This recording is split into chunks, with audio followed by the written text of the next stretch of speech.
Programme report card में खुशामदीद। मैं हूं अलीना फारूक शेख और प्रोग्राम में आज हम सबसे पहले बात करेंगे नैब ऑर्डिनेंस की। नैब ऑर्डिनेंस जिस पर हुकूमत और अपोजिशन दोनों आवाज़ें उठा चुकी हैं और अपोजिशन ने तो कई बार इसे काला कानून कहकर या तो इसको ख़त्म करने नहीं तो कम अज़ कम इसमें तरामीम का मुतालबा कर चुकी है।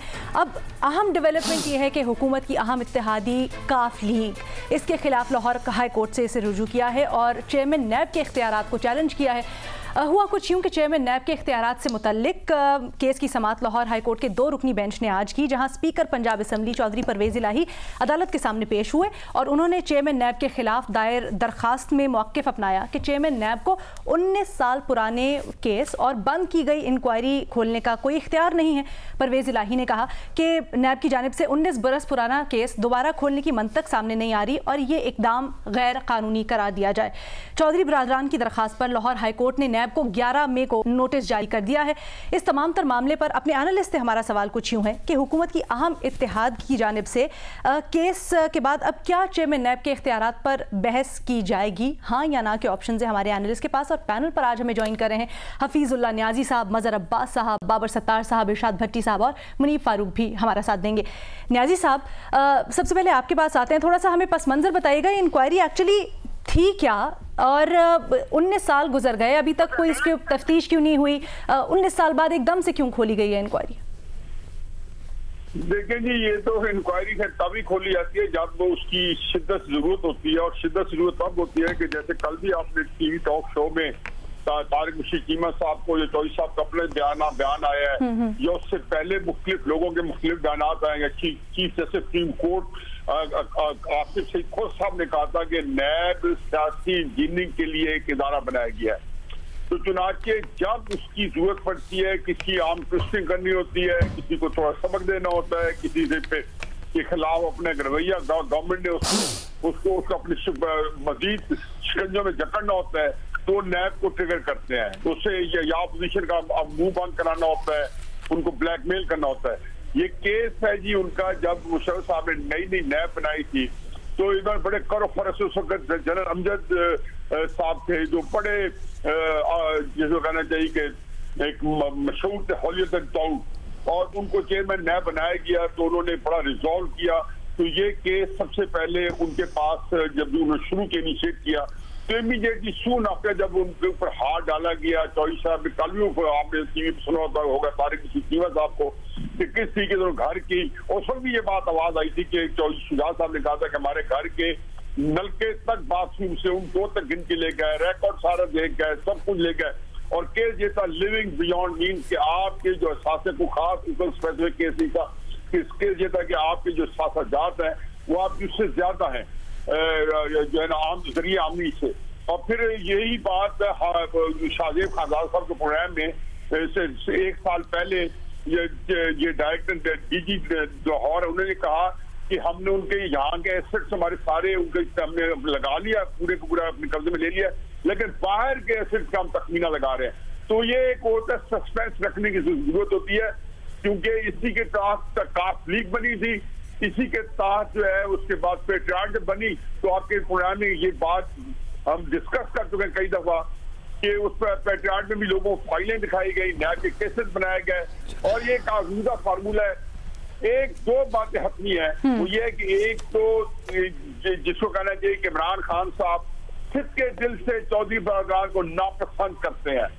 वो उन्होंने उसी तरीके से कराहत के साथ उनको साथ रखा हुआ है जिस तरीके से उन्होंने हुकूमत कराहत के साथ जिसको कहना चाहिए कि मरते हुए हराम भी खाना पड़े खा लेना चाहिए।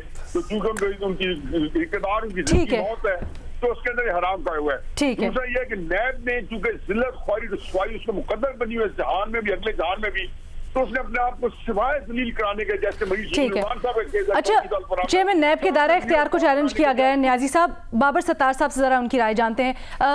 सत्तार साहब, क्या कहता है कानून इसके ऊपर? क्या नैब को या चेयरमैन नैब को इतनी पुरानी इंक्वायरी खोलने का इख्तियार नहीं है? कानून बेचारे ने क्या कहना है अलीना, कानून तो वही कहता है जो साहिब इख्तियार चाहते हैं कि वो कहे। इसके ऊपर इस्लामाबाद हाई कोर्ट ने रिसेंटली एक बड़ी डिटेल्ड जजमेंट दी है, वो अब सुप्रीम कोर्ट में पहुंचेगी तो एक जुडिशल व्यू सुप्रीम कोर्ट का सामने आएगा। अगर तो वो अपहोल्ड की तो उसमें इस्लामाबाद हाई कोर्ट ने कहा है कि चेयरमैन के इख्तियारात बिल्कुल ओपन डिस्क्रेशन नहीं है कि वो विम्सिकली आर्बिट्रेरली एक्सरसाइज करें कि जब जो दिल करे वो करें, और उसमें बताया गया है कि अरेस्ट की पावर्स भी आपने कैसे यूज करनी है, इंक्वायरी और इन्वेस्टिगेशन वगैरह के हवाले से भी थोड़ी बहुत बात उसके अंदर है। देखिए, गुजारिश ये है कि आपका जो सवाल है, बहस तो इस पे होती रही है, पिछले 20 साल से बहस हो रही है, लेकिन मकसद इसका क्या है? मकसद न्याजी साहब ने जिस तरह तफसील से बयान किया, ब्लैकमेलिंग मकसद है। हम पाकिस्तान में लोगों के ऊपर फाइलें बनाते रहते हैं और वो फाइलें रखते हैं उस टाइम के लिए कि जब जरूरत पड़े उस फाइल को इस्तेमाल करके किसी को ब्लैकमेल करने की, उसके ऊपर शिकंजा टाइट करने की, उस वक्त वो फाइल सामने आ जाती है। तो नैब के कानून में तब्दीली उस वक्त तक नहीं आएगी जब तक ये चीज एस्टैब्लिश नहीं होगी कि ये जो तर्जे इख्तियार को इस्तेमाल करने का जो तर्ज है, ये तब्दील करने की जरूरत है। ठीक है। और होती किसके ऊपर है? सियासतदानों के ऊपर होती है, और सियासतदान जिन ब्यूरोक्रेट्स के साथ मिलकर काम करते हैं उनके ऊपर होती है। तो इन दो तबकात को जब तक आपने शिकंजे से निकालने का फैसला ना किया कि मुल्क को चलाने के लिए निकालना जरूरी है, उस वक्त तक ये इसी तरह चलेगा। मतलब ये बहस ही रहेगी, इसके ऊपर कुछ हतमी हम होता हुआ देख नहीं सकेंगे। ठीक है। मज़हर अब्बास साहब, ये बताइएगा, शाहिद खाकान अब्बासी साहब आज कहते हैं कि जी हमने तो जो तरामीम की सिफारिशात करनी थी हुकूमत को दे दिए, अब हुकूमत तरह तरह के बहाने बना रही है ताकि तरामीम को डिले कर सके। वो तो खैर हुकूमत और अपोजिशन में चलता रहेगा, लेकिन मेरा ख्याल है कि ये चौधरीज़ के ख़िलाफ़ जो दोबारा इंक्वायरी खुली है उसका गालिबन पस मंज़र उनके और नून लीग के दरमियान जो है वो क़ुरबतें दोबारा पैदा होना है। अच्छा। और ये आम तौर पे होता है, जिस तरह भी न्याजी साहब भी कह रहे थे, बाबर साहब भी कह रहे थे कि वो फाइल्स हमेशा उस वक्त खुलती हैं जब आपको लगता है कि कोई प्रॉब्लम है। एक तरफ आप देखें कि चौधरीज़ की फ़ाइल्स खुल गई और ये उसके बाद ही हुआ जब उनकी मुलाकात हुई है ख्वाजा साद रफ़ीक और ख्वाजा सलमान रफ़ीक के। उसके बाद इस चीज़ का भी इम्कान था कि गालिबन शहबाज शरीफ भी विज़िट करेंगे चौधरीज़ को, चौधरी शुजात हुसैन की तबीयत के हवाले से और दीगर मामलात के हवाले से भी। ये भी फिर शहबाज शरीफ के ख़िलाफ़ भी ज़ाहिर है, उनके ख़िलाफ़ तो ऑलरेडी एक केस चल ही रहा है, लेकिन एकदम उनके फिर दोबारा उनको समन किया गया, वो नहीं गए, फिर दोबारा किया गया, फिर गए। अब उन्हें 1 या 2 जून को दोबारा तलब किया है, सवालात के जवाब उन्होंने तसल्ली बख्श नहीं दिए बकौल नैब के। तो ये सारी चीज़ें हमें जो है वो इंटरलिंक नज़र आ रही हैं अपेरेंटली। तो ये वो सियासी इंजीनियरिंग है जिसकी तरफ इशारा किया है चौधरी ने। हाँ, मतलब वो चीज़ें होती हैं, इस तरीके से चीज़ें होती हैं। और ये हमने MQM के केस में भी, अभी MQM पाकिस्तान जब कैबिनेट में नहीं जा रही थी तो उनके जो खालिद मकबूल साहब के कोऑर्डिनेटर को उठा लिया गया, मेयर कराची के कोऑर्डिनेटर को उठा लिया गया, आमिर खान साहब के करीबी साथी को उठा लिया गया। ये चीज़ें बहुत ज़्यादा इतनी ऑब्वियस हो गई हैं इतनी पाकिस्तान की पॉलिटिक्स में कि इससे सबसे ज़्यादा फ़ायदा उन लोगों को होता है जिन्होंने करप्शन की होती है, क्योंकि वो ऐसे मामलात में किसी नतीजे पे पहुंचता हुआ देख सकेंगे अब हम इसे, या फिर बहस ही रहेगी? सर नहीं, अकाउंटेबिलिटी इस मुल्क में होती ही जो है वो सिर्फ इस वजह से है, बदकिस्मती से। हालांकि अकाउंटेबिलिटी होना बहुत ज़रूरी है, नैब का होना भी बहुत ज़रूरी है मेरे नुक्ता नज़र से, लेकिन नैब का इस्तेमाल जो होता है वो बेसिकली सियासी मकासद के लिए बदकिस्मती से हो रहा है। अच्छा हटी साहब, अभी बड़ी यहाँ पे इंटरेस्टिंग गुफ्तगू हो रही थी और न्याजी साहब ने आपके आने से पहले पॉइंट उठाया कि जो इत्तेहाद है काफ लीग का इमरान खान के साथ, इमरान खान बड़े नापसंद करते हैं काफ लीग को, मजबूरी के तहत ये इत्तेहाद किया गया। अब काफ लीग चली गई है कोर्ट में नैब चेयरमैन के खिलाफ, तो क्या इस पर कुछ बहस हो सकती है या हुकूमत इसको संजीदगी से टेकअप करेगी अब तरामीम को? देखिए जी, 4 केसेस हैं ये, 4 केसेस, 2 केसेस हैं असासाजात के आमदन से ज़्यादा असासे के। उसमें चौधरी बरादरान कह रहे हैं कि हमने रिकॉर्ड दे दिया है, नैब कह रहा है कि स्विट्ज़रलैंड, स्पेन, UAE और सिंगापुर कैसे जो रिकॉर्ड है वो हमें नहीं मिला। एक कर्जा माफ़ी केस जिसमें चौधरी बरादरान कह रहे हैं कि इफ्तिखार चौधरी के दौर में वो लिख के दे दिया था कि चौधरी बरादरान ने कर्जा नहीं माफ़ करवाया। चौथा केस है भर्ती केस। भर्ती केस है 83 अफसरों की पंजाब में भर्ती थी। चीफ मिनिस्टर थे नवाज शरीफ साहब, लोकल गवर्नमेंट के वजीर थे परवेज़ इलाही। 22 बंदे जवेद कुरैशी साहब ने किए। उनमें अब मज़े की बात है कुछ रिटायर हो गए हैं। जवेद कुरैशी साहब सेक्रेटरी जो लोकल गवर्नमेंट के थे, जो बाद में चीफ सेक्रेटरी बने, वो भी फौत हो गए हैं। तो 22 बंदे उन्होंने किए, 29 नायब कह रहा है परवेज़ इलाही ने किए, और बाकी 35 मेरे कायद महबूब कायद नवाज शरीफ साहब ने रूल्स इलेक्ट करके किए। अच्छा, अब ये 4 सवाल अब है कि जहाँ तक है चेयरमैन नायब के इख्तियारात की बात, तो वो तो बहस होती रही है, मेरा ख्याल है वो, और कि वो बहस होनी भी चाहिए, लेकिन इनका इख्तियार है कि नहीं। ये तो 19-20 साल केस है। मीर शकील रहमान केस तो 34 साल पुराना है, और वहाँ एतजाज़ अहसन ने भी कोई नहीं एतराज़ उठाया, और लाहौर हाई कोर्ट में भी कोई बात नहीं हुई कि भाई 34 साल पुराने केस को कैसे आपने पुटअप कर दिया और दोबारा ज़िंदा कर दिया। अच्छा, चौधरी बरादरान, मज़े की बात कि मीर शकील रहमान केस में भी नवाज शरीफ साहब हैं रूल्स इलेक्ट करने वाले मुबैना तौर पर, इधर भी वही हैं, अल्लाह के फजल से सारों को फंसा गए। अच्छा, 2000 में ये केस बना। 17 साल बाद जनवरी 2017 में नायब लाहौर ने चेयरमैन चौधरी कमर जमान से पूछा कि कुछ इन्फॉर्मेशन नहीं आ रही, इसे बंद कर दिया जाए या ख़त्म कर दिया जाए। उन्होंने कहा नहीं, इसे चलने दिया जाए, तो ये चल रहा है। अच्छा, अब फिर इन्होंने और 2020 में 19 के और 20 के दरमियान में आखिरी पे चौधरी बरादरान को नायब ने बुलाया भी है, और वो असासा एसेट रिकवरी वो लेके जा भी चुके हैं। अच्छा, लेकिन ये तो है सामने की बात। अब हाई कोर्ट में जाएगा केस, पता चल जाएगा, नायब भी जा रहा है, चौधरी बरादरान चले गए। लेकिन इस कहानी से जुड़ी एक और कहानी बड़ी है, फिर किसी दिन आपको सुनाऊंगा कि ये क्या वजह बनी कि चौधरी बरादरान अदालत में चले गए, हालांकि नायब ने तो उनको दोबारा बुलाया भी नहीं।